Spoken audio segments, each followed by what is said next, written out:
በስመ አብ ወወልድ ወመንፈስ ቅዱስ አሃዱ አምላክ አሜን። እኚህ ሦስቱ ጥያቄዎች ናቸው። ብዙ ኦርቶዶክሳውያን እያደረጉት ለምን ሲባሉ ግን ለምን እንደሚያደርጉት መልሱ ቅርባቸው አይኖርም።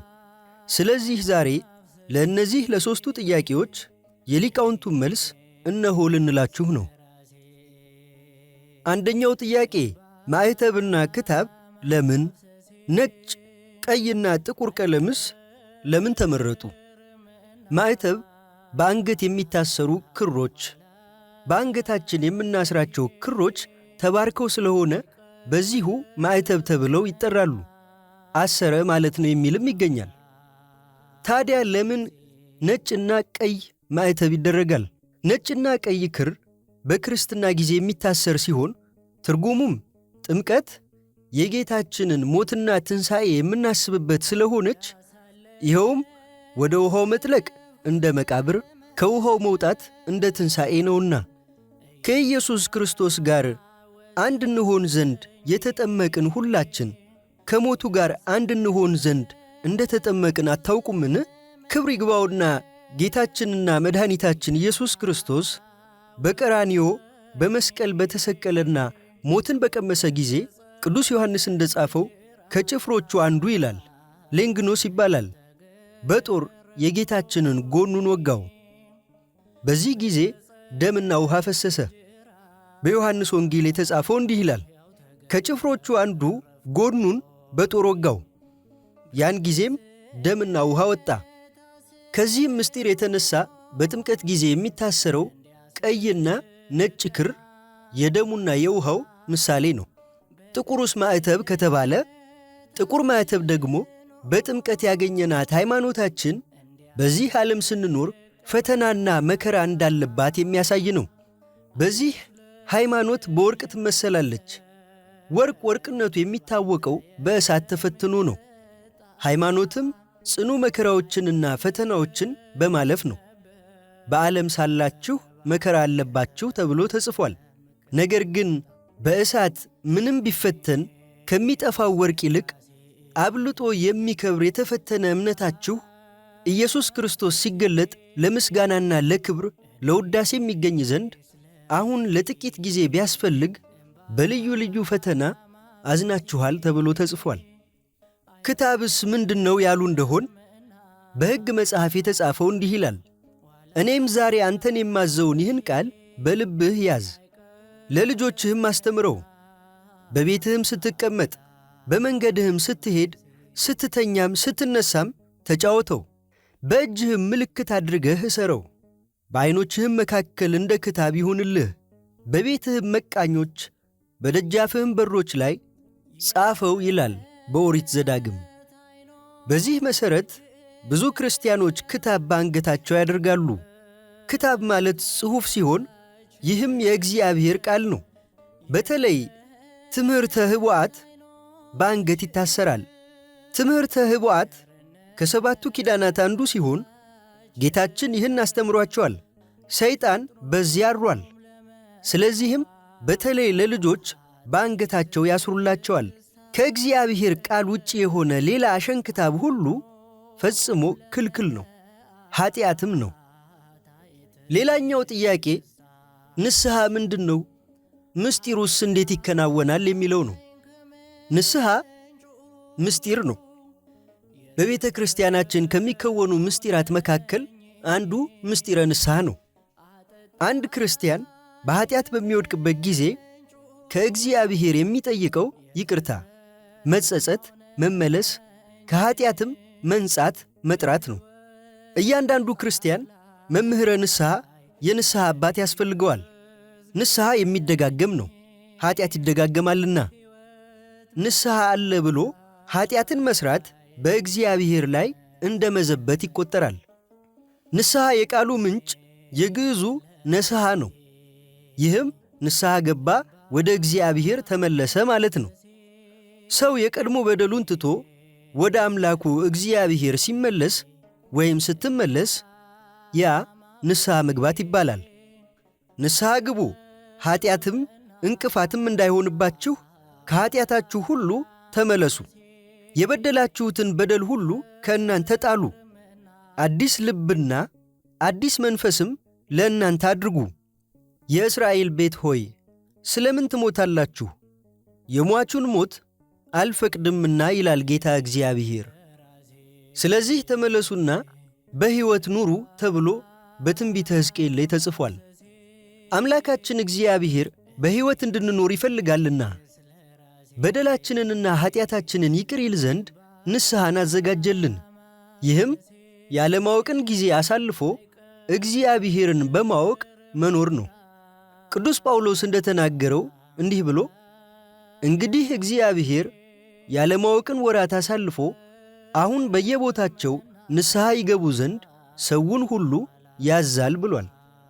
ሰው በባሕሪው ድክመት በኀጢአት ስለሚወድቅ ከወደቀበት መነሳት የሚችለው ጌታችን አምላካችን ባዘጋጀው የንስሐ መንገድ ነው። ፈጣሪያችን ኢየሱስ ክርስቶስ ሰው የሆነው እኛን በንስሐ ሕይወት ለማዳን ነው። ትእዛዙም ንስሐ ግቡ የሚል ነው። መንግሥተ ሰማያት ቀርባለችና ንስሐ ግቡ።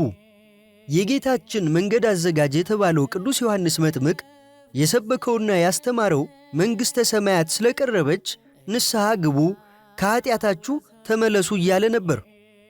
በዚያ ወራት መጥምቁ ዮሐንስ መንግሥተ ሰማያት ቀርባለችና ንስሐ ግቡ ብሎ በይሁዳ ምድረ በዳ እየሰበከ መጣ ተብሎ በማቴዎስ ወንጌል ላይ ተጽፏል። ስለዚህ የሰው ልጅ ሁሉ ወደ መንግሥተ ሰማያት ይገባ ዘንድ አስቀድሞ ንስሐ መግባት ያስፈልገዋል። ብዙ ሰዎች ንስሐ እንዴት ነው የሚገባው፣ ለማን ነው የሚገባው የሚሉ ጥያቄዎች በውስጣቸው ይፈጠሩባቸዋል። መልሱ በመጽሐፍ ቅዱሳችን እንዲህ ተቀምጧል። ንስሐ ለማን ነው የሚገባው? አንደኛ ለእግዚአብሔር፣ ሁለተኛ ለካህን ነው። ንስሐ እንዴት ነው የሚገባው ካሉ ንስሐ በሚገባበት ጊዜ ኀጢአትን መንገር ነው። ይህም ደግሞ ከ10ቱ ትእዛዛትና ከ6ቱ ሕገ ወንጌል ያጎደሉትን መናዘዝ ነው። ከሀ እስከ ፐ አሰራሩን ግን መዘርዘር አስፈላጊ አይደለም። ንስሐ ራስን ለካህናት ማሳየት ነው። ሰዎች ንስሐ የሚገቡት ልዑል እግዚአብሔር እንዳዘዘ ራሳቸውን ለካህን በማቅረብ ኀጢአታቸውንም በመንገር ማለትም በመናዘዝ ነው። በብሉይ ኪዳንም ሆነ በአዲስ ኪዳን አምላካችን አባታችንና ፈጣሪያችን የሰራዊት ጌታ እግዚአብሔር የሰጠን ትእዛዝ ራስን ለካህን ማሳየት ነው። ንስሐ በብሉይ ኪዳን በኦሪት ዘሌዋውያን ምዕራፍ 13 እግዚአብሔር ለሙሴና ለአሮን ያዘዛቸው ሰዎች በደዌ በሚመቱበት ሰዓት ወደ ካህኑ ይቀርባሉ። ካህኑም ንጹሕ ነው ያለው ንጹሕ ይሆናል፣ ርኩስ ነው ያለውም ርኩስ ይሆናል። ይህ ለሥጋም ለነፍስም ደዌ ይሆናል። በአዲስ ኪዳን ደግሞ በማቴዎስ ወንጌል እንደተገለጸው ጌታችን መድኃኒታችን ኢየሱስ ክርስቶስ ለሐዋርያት የነገራቸው እንዲህ የሚል ነው። እውነት እላችኋለሁ በምድር የምታስሩት ሁሉ በሰማይ የታሰረ ይሆናል፣ በምድር የምትፈቱት ሁሉ በሰማይ የተፈታ ይሆናል። ይህ በሁለቱም ኪዳናት የተሰጠ ኀጢአትን በንስሐ የማንጻት ሥልጣን ነው። ይህም ሥልጣን የተሰጠው ለካህናት ነው። ስለዚህ ከኀጢአት ነጽቶ ስርየትን ለማግኘት ግዴታ ወደ ካህን መቅረብ ያስፈልጋል። ጌታችንና መድኃኒታችን ኢየሱስ ክርስቶስ ወደ እርሱ ቀርበው ኢየሱስ ሆይ አቤቱ ማረን ብለው የለመኑትን 10ሩን ለምጻሞች ያዘዛቸው ሄደው ራሳቸውን ለካህን እንዲያሳዩ ነበር። ሂዱ ራሳችሁን ለካህናት አሳዩ ብሏቸዋል። በሉቃስ ወንጌል ምዕራፍ 17 እንደተጻፈው በዚህ በፈጣሪያችን በኢየሱስ ክርስቶስ ትእዛዝ መሠረት ንስሐ በምንገባበት ጊዜ ግዴታ ወደ ካህን መቅረብ ይኖርብናል። ለዚህም ነው አንድ ክርስቲያን የነፍስ አባት ወይም የንስሐ አባት የሚያስፈልገው። ይህም መምህረ ንስሐው ወይም የነፍስ አባቱ ንስሐ ለሚገባው ወይም ለምትገባው ማድረግ የሚገባውን ቀኖናውን ይነግረዋል። ይህም ቀኖና እንደ ኀጢአቱ የሚሰጥ ሲሆን ካህኑ በቤተ ክርስቲያን ሕግ መሠረት ይፈጽማል። ይህም ከዚህ ቀጥሎ ያሉትን የያዘ ይሆናል። ጾም፣ ጸሎት፣ ለቅሶ ወይም እንባ፣ ስግደት፣ ምጽዋት። መጽሐፍ ቅዱሳዊ ትእዛዛት በንስሐ ወደ እግዚአብሔር ብንመለስ አምላካችንም በረድኤት ወደ እኛ እንደሚመለስ ያስተምሩናል። ሌላኛው የምስጢራት ሁሉ ፍጻሜ የሆነው ምስጢረ ቁርባን ምንድን ነው የሚለው የብዙ ሰው ጥያቄ ነው። የሰራዊት ጌታ እግዚአብሔር ለሰው ልጅ የዘላለም ሕይወት ይሆን ዘንድ ያቀረበው የራሱን ሥጋና ደም ነው። ቄሱ ኅብስቱን በጻሕል ወይኑን በጽዋ አድርጎ ሥርዓተ ቅዳሴውን ሲያደርስ ወደ እውነተኛ የጌታችን የኢየሱስ ክርስቶስ ሥጋና ደም ይለወጣል። በሥርዓተ ቁርባን ጊዜ ቄሱ ሥጋውን ያቀርባል፣ ዲያቆን ደግሞ በዕርፈ መስቀል ደሙን። ቁርባን ቢያንስ ለ18 ሰዓት ከምግብና መጠጥ ተከልክሎ ነው። ጾም ግድ ነው። ሥጋውና ደሙ ለክርስቲያኑ ሁሉ በንስሐ የተፈቀደ ነው። ታዲያ በመቁረብ ምን እናገኛለን ከተባለ እግዚአብሔር አምላክ አዳምንና ሔዋንን ፈጥሮ ያለ ሕግ አልተዋቸውም። የሰጣቸውም ሕግ ክፉንና ደግን ከምታሳውቀው ዛፍ ፍሬ እንዳይበሉ ነበር። በምክረ ሰይጣን ተታለው በበሉ ጊዜ ግን ወደቁ። አምላክም የሰውን ልጅ አልተወውምና ሊያድነው ከእመቤታችን ተወለደ። በቀራንዮ በመስቀል ተሰቅሎም ደሙን አፍስሶ የሞተውን አዳምን ሕይወት ሰጠው፣ የወደቀችውን ሔዋን አዳናት።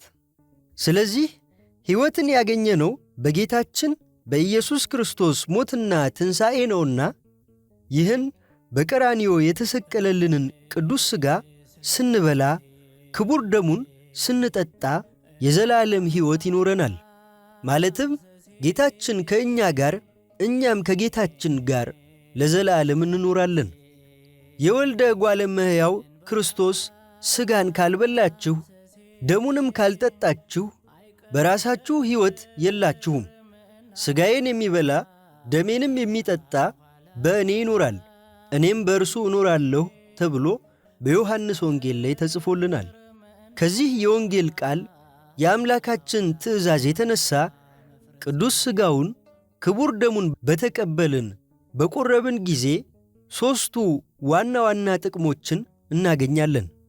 አንደኛ ኀጢአታችን ይደመሰስልናል።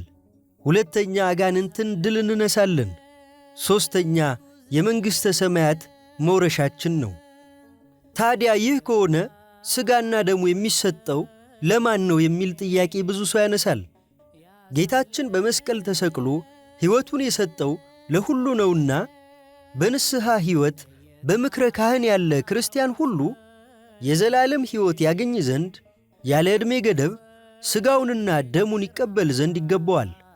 ቁርባን የሚከለክለው ዝሙት፣ ስርቆት፣ መግደል፣ ሐሜትና የመሳሰሉት ሲሆን ከእነዚህ ርቆ በቅድስና ሕይወት ያለ ክርስቲያን ሁሉ ሥጋ ወደሙን ተቀብሎ ሊኖር ይገባዋል።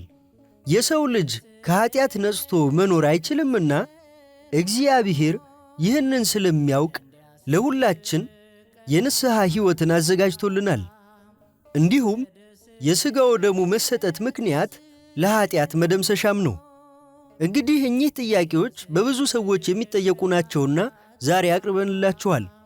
እግዚአብሔር በእንደዚህ ያለ የተቀደሰ ሕይወት እንድንኖር መልካም ፈቃዱ ይሁንልን። የሊቃውንቱን መልሶች ሰብስበው በመጽሐፍ መልክ ያስቀመጡልንን መምህራችንን ዶክተር ዘበነ ለማን እግዚአብሔር ያክብርልን ብለናል።